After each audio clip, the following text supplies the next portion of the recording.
Hello students. In the previous video we have discussed about asexual reproduction in organisms, in which we studied that only the single parent is able to reproduce and is able to produce its offsprings. But now when we talk about the sexual reproduction in flowering plants, or when we talk about sexual reproduction in animals, whatever the concept is, means whatever the flowering plants or animals we discuss, but during sexual reproduction it is the main thing that two sexes or two parents are involved in this. So now first we'll discuss about the sexual reproduction in flowering plants. Now you just have a look over here. Sexual reproduction in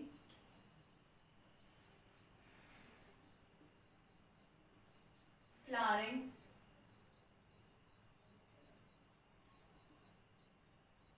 plants. So, according to the classification of plant kingdom, flowering plants are included in angiosperms.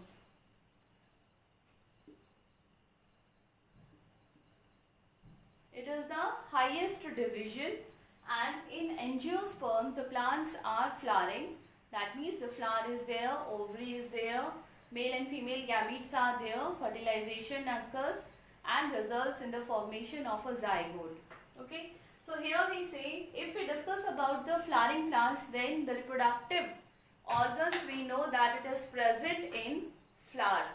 Okay, so reproductive organs are of plants, if we talk, then this is present in the flower. So I am drawing the diagram of a flower over here.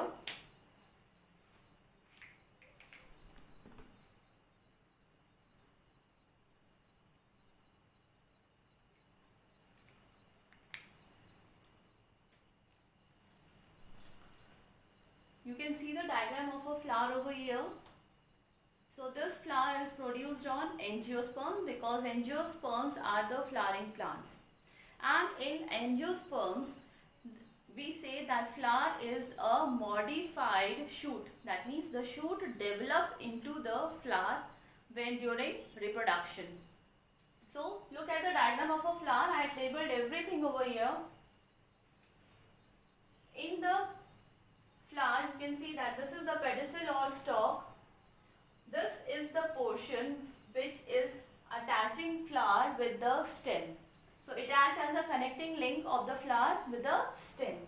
Then comes the thalamus. Thalamus is the part where all the structures of the flower are joined together. That is, it is the supporting structure which holds all the floral parts. Then comes leaf-like structures called as a sepal. Singly we call it as a sepal, and these collectively we say that it is called as calyx. Singly we call sepal, and collectively means all the sepals of a flower together are called as calyx. These are green in color as they are photosynthetic because of the presence of chlorophyll. Second thing is that when the flower is in bud condition, when the flower is not open, it is protected by the sepals, and during that time it performs photosynthesis. Then when the flower is open, then outside, this is the first whorl. Whorl means the outermost circle of the sepals. We call it as the whorl. First whorl is sepal, or we call it as the calyx. Second is petals. Petals are brightly colored structures in the flowers. So singly we call it as petals, and collectively means all the petals of a flower together, they are called as corolla. This is the second whorl of a flower. Okay, so the first whorl is calyx, second whorl is corolla.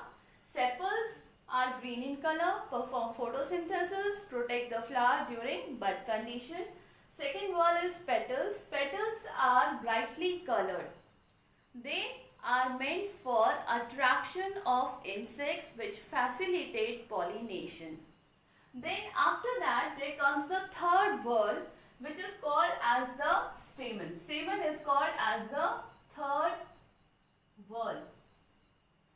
Singly it is called as stamen, but when we call about the collective word, we call it as androecium.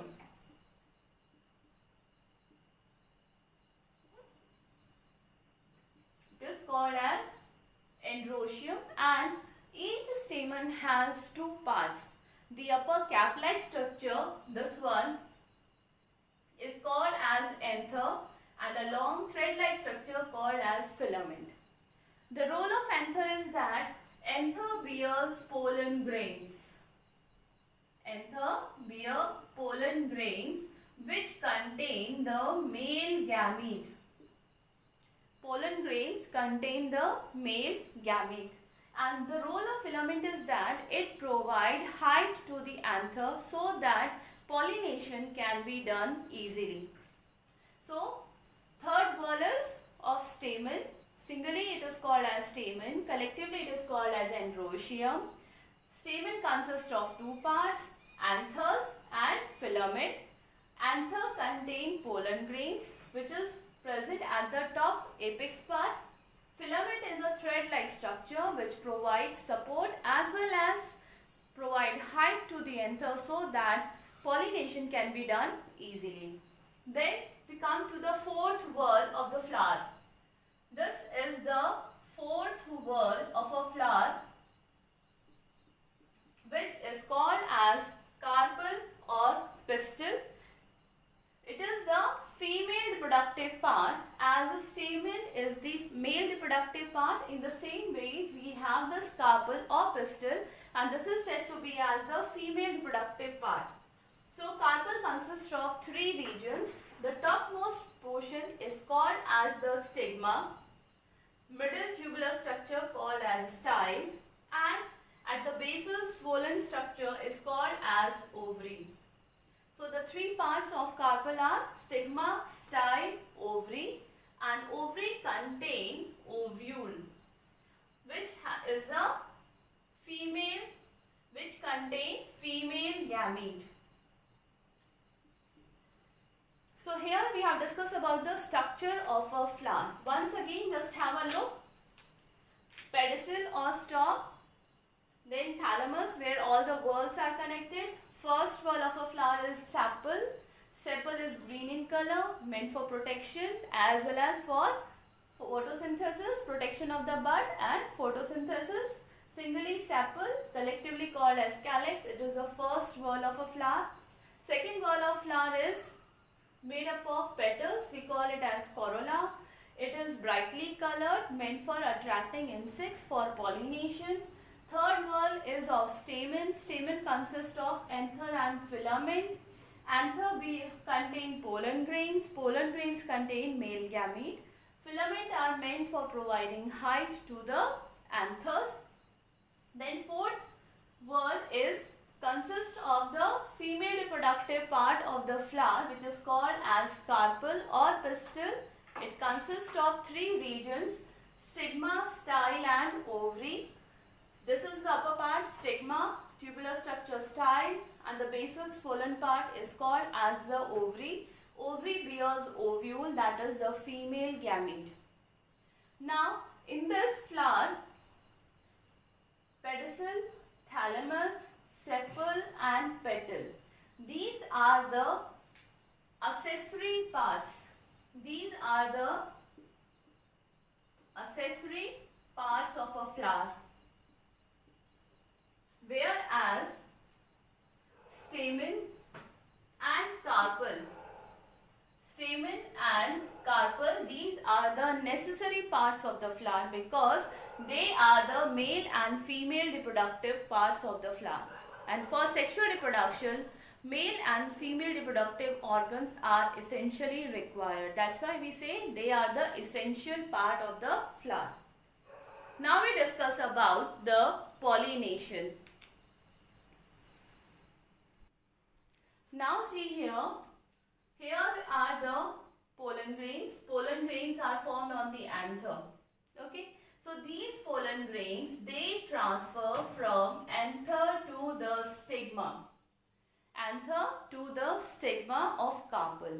That process is called as pollination. That is, when we define pollination, the definition of pollination, it states that transfer of pollen grains from anther to stigma, either by any agent, that is the animal, or water, or air, birds, whatever it is, insects, whatever. But pollen grains are transferring from anther to the stigma. Now, this process of transfer of pollen grains on the stigma is called as pollination. Then this stigma, it has a sticky substance as well as the chemicals to detect whether the pollen grains which has transferred on it, it belongs to the same species or not. Okay, so that means when the pollen grains reaches the stigma, stigma role is to detect the species of the pollen grains. And if the pollen grains are of same species, then these pollen grains are allowed to germinate on the stigma. Otherwise, if pollen grains are of different species, then these pollen grains, they are not allowed and they are discarded. They dry up and they are removed with the wind. So if example, if I take that this flower, suppose this flower is any floral, if I say this is of hibiscus plant, okay, the flower is hibiscus, and if the pollen grains, not of the hibiscus, but if the pollen grains which comes on the stigma is of rose plant. Hibiscus and rose plants, they are of different species. So what will happen when the pollen grains of rose plant settle at the stigma of hibiscus plant, then the hibiscus plants will detect, the stigma of the hibiscus plant will detect whether the pollen grains are of its own species or not. If the species is same, then it will allow to germinate, but the pollen grains are of a different species. So what will happen? Stigma won't allow that pollen grain to germinate, and after some time, when the lifespan of pollen grain gets completed, it gets dried and it's shed off along with the wind. So what will happen? The main role of stigma is to detect the species of the pollen grains, then only it will allow to germinate. Now the pollen grains may be of the same flower, may be of the different flower, may be of the different plant, okay, but it should be of same species. When the pollination occurs, then if it is of same species, then it will germinate over here, and the pollen tube is formed which passes through the style and reaches to the ovary. Now let's see with another diagram how the pollen tube is formed and how does fertilization process takes place. Now students, here you can see I had drawn here the carpel and the stamen. Now what will happen when we talk about the pollination? So the pollen grains, they transfer from anther to stigma, detected by the stigma, okay, and here is the, if I draw pollen grain over here, this is the pollen grain. Now pollen grain contains male gametes, okay. So pollen grain sticks to the stigma. This is the stigma part of the carpel. It detects that it is of the same species. Now it allows the stigma, it allows the pollen grain to germinate. Now when pollen grain germinate, there is a formation of pollen tube which passes through the style and reaches to the ovary. A very fine thin tube is formed and it reaches to the ovary in this manner. This pollen tube, this is called as the pollen tube. Now the nucleus which is present in the pollen grain When that nucleus enter into the pollen tube, it divides into two nuclei. It divides into two nuclei. This is called as male gamete 1 and it is called as male gamete 2. So we represent it by M1 and M2. Now there is ovule present in the carpel. Ovule which is present in the carpel, it is 7 cell and 8 nucleated structure. Now I am drawing the diagram of ovule over here. Just have a look properly. It is having 7 cells, 3 cells on the top, 3 at the bottom and 1 cell in the center. Then now each of these 3 cells, they are uninucleated and the central cell is binucleated. So these cells are called as antipodal cells. These are 3 in number and the center cell, this is called as polar cell. It contains 2 nuclei and over here these 2 outer supporting cells are called as synergids and in the center present egg. All the cells in the ovule, they are haploid. Okay, haploid means, if I use the term haploid,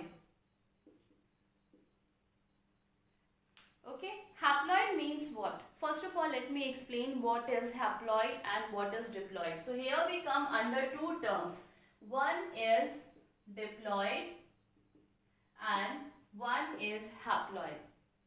So when organisms undergo sexual reproduction, during that time when we are discussing about the sexual reproduction over here, we have to just remember one thing, that what is the chromosome number.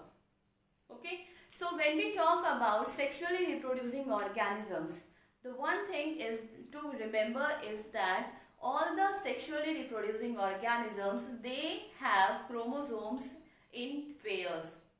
Means chromosomes are present in the nucleus in pairs, and during sexual reproduction the pair gets separate from each other, and in the separated form only, that singly they enter into the gametes. That means gamete contain half of the chromosome number. For example, if we talk about human beings, in human beings, cell contain 46 chromosomes in the nucleus. When this cell, it germinates, or we say when gametes are formed, sperm and ova are formed, then this 46 chromosomes here means 23 pairs. Okay, so 23 pairs are there which is present in the nucleus of chromosomes. Okay, 23 pairs of chromosomes are present in the nucleus. Now during sexual reproduction, when gametes are formed, this pair separate from each other. That means 23 separate and 23 separate chromosomes. So the cells which are formed will have half the number of chromosomes. That means earlier 46 chromosomes were there. Now the gamete will have only half, that is 23 chromosomes.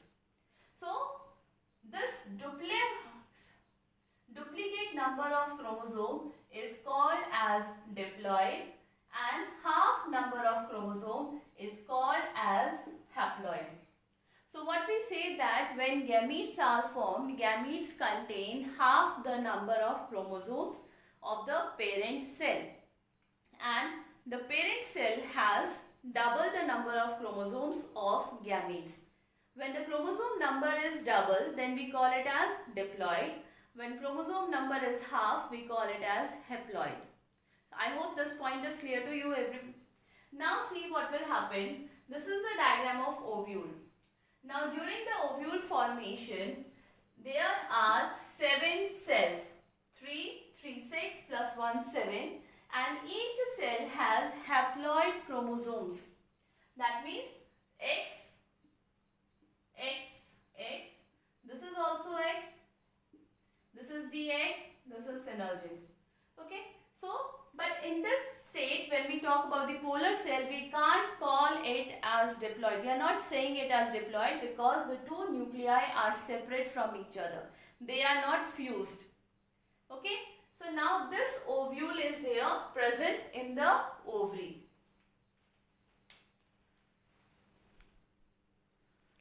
Now students, look over here at the diagram. I had drawn ovule over here to show the complete structure properly. Now see what happened. Here we have two male gametes, M1 and M2. This is the pollen tube. If I label it properly, then this is stigma. Okay. Now this is the ovule, antipodals, polar nuclei, egg and synergids. Now what happened? When the pollen tube reaches to the ovule in the ovary, then this pollen tube, it gets entry inside and it bursts inside the ovule. When this pollen tube bursts inside, then the synergids degenerate, and along with that these antipodal cells also degenerate, and their content is used by these cells to take the nutrition. Okay, that means they degenerate to provide nutrients to the remaining cells. Now when it is when the pollen tube bursts in the ovule, then what will happen? This M1, that is a male gamete 1, it enters inside and it fuses with the polar nuclei. Polar nuclei, it fuses with M1, male gamete 1, and it forms the endosperm. And this polar nuclei, it is having X plus X, 2 nuclei separately, and male gamete is also having the X because it is also a male nuclei, male gamete. Half the number of chromosomes. So now it has 3X.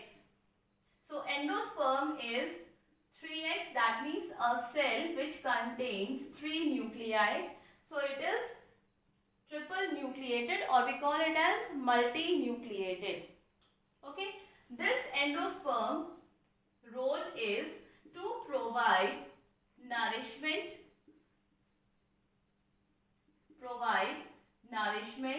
to the developing embryo.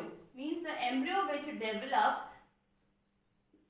get nutrition from the endosperm. So endosperm is what? It is triple X, triploid structure. We call it as triploid. Okay, and its role is to provide nourishment to the developing embryo. Now after this, the second male gamete, it reaches and it fuses with the egg. Egg is X and male gamete 2 is also X. One male gamete, one female gamete fuses to form the zygote. Zygote is single cell but it is diploid, 2X. It divides multiple division, it divides fastly, rapidly, and it forms the embryo. This embryo is a multicellular structure but it is diploid. Okay, it is diploid, it is multicellular embryo. It is formed from zygote and this embryo gets nourishment from endosperm. So this is the fertilization process. Now what happened? In fertilization, here you can see egg is fusing with the male gamete. So this process is called as syngamy. And here polar nuclei fuses with the male gamete. This is called as double fertilization, triple fusion, and 2 times fertilization is done. So we call it as double fertilization. Okay. Male gamete 1 fuses with the polar nuclei, form triploid structure. Triple nuclei are present, result in the formation of endosperm. Endosperm provide nourishment to the developing embryo. Second male gamete fuses with the egg. Egg fuses with the second male gamete, forms zygote. Zygote is single cell structure but diploid, which divide further and form multicellular structure called embryo. Embryo is diploid. Embryo gets nutrition from the endosperm. 2 times fusion occurs, so we call it as double fertilization. And over here, polar nuclei containing 2 X condition, or we say 2 nuclei, which fuses with the male gamete, then it forms a triple structure, so it is called as triple fusion, because the nuclei are not mixed together. Nuclei are separate, present in a single cell, so we call it as triple fusion. Twice fertilization occurs, so we call it as double fertilization. So this is the process of fertilization in plants.